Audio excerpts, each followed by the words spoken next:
Vous êtes en surpoids et vous avez décidé de vous en sortir. Super. Mais un petit malin, parfois même avec un badge de docteur, vous a mis en tête que faire du sport, ça faisait pas maigrir.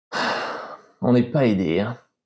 Bonjour à tous, c'est le docteur Bermond, je suis médecin du sport et dans cette vidéo, on va parler de perte de poids et d'activité physique. Alors oui, si vous dépensez 600 calories en marchant ou en courant et que derrière vous mangez un hamburger de 600 calories, vous n'allez pas maigrir. Sauf que, numéro 1, vous avez dépensé 600 calories supplémentaires en faisant de l'exercice, mais vous n'allez probablement pas manger un hamburger de 600 calories en plus de vos apports alimentaires habituels. Enfin, techniquement, c'est faisable, hein, moi j'y arrive, mais bon, vous n'allez pas faire ça. Donc au final, le bilan sera toujours bon. Numéro 2, quand bien même vous feriez ça, c'est pas bien, hein, qu'on soit bien d'accord, mais quand bien même vous feriez ça, une partie des calories que vous allez ingérer va servir à réparer et à fabriquer du muscle. Donc avec l'exercice, vous aurez brûlé des graisses et derrière, vous allez fabriquer du muscle. Techniquement, ça s'appelle pas vraiment maigrir, globalement c'est quand même plutôt cool.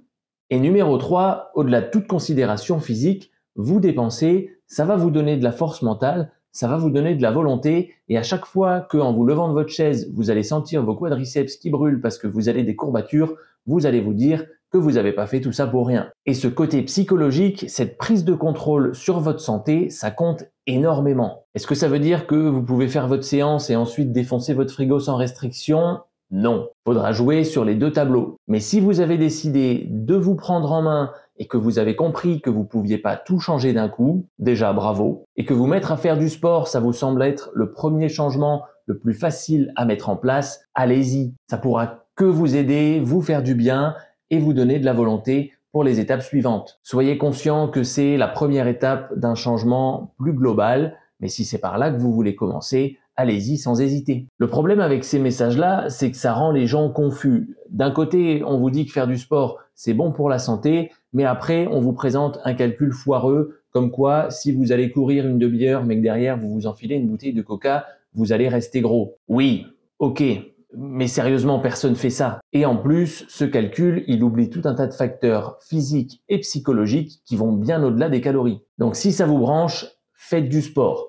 Même si vous avez mal au dos, même si vous avez mal aux genoux, on a toute une pile d'études scientifiques qui démontrent que ça va vous améliorer. Par contre, allez-y progressivement. Déjà parce que ça vous évitera de vous blesser, ce qui est plutôt contre-productif. Et surtout parce que il faut démarrer un changement de vos habitudes et pas juste surfer sur un pic de motivation. Le pic de motivation, il sert à faire le ménage ou à ranger nos placards et pouf, il disparaît. Alors que pour changer nos habitudes, il faut planifier un ou plusieurs créneaux dans la semaine qu'on va dédier à notre sport de manière régulière. Si vous prévoyez 2 ou 3 séances dans la semaine, vous n'allez pas vous défoncer sur la première parce que vous savez qu'il vous en reste plusieurs derrière. Vous allez faire les choses raisonnablement et augmenter la charge progressivement et c'est comme ça qu'on fait du changement qui reste dans le temps. Le deuxième truc important, c'est qu'il faut que ça s'intègre facilement dans votre mode de vie. Ça, c'est à vous de voir en fonction de vos habitudes, mais globalement, plus c'est simple, mieux c'est. Le top, c'est d'aller bosser en vélo ou à pied et d'avoir un petit peu de matériel pour faire du renforcement à la maison, mais encore une fois, chaque cas est unique. Par contre, faites vraiment en sorte de rendre ça le plus simple possible,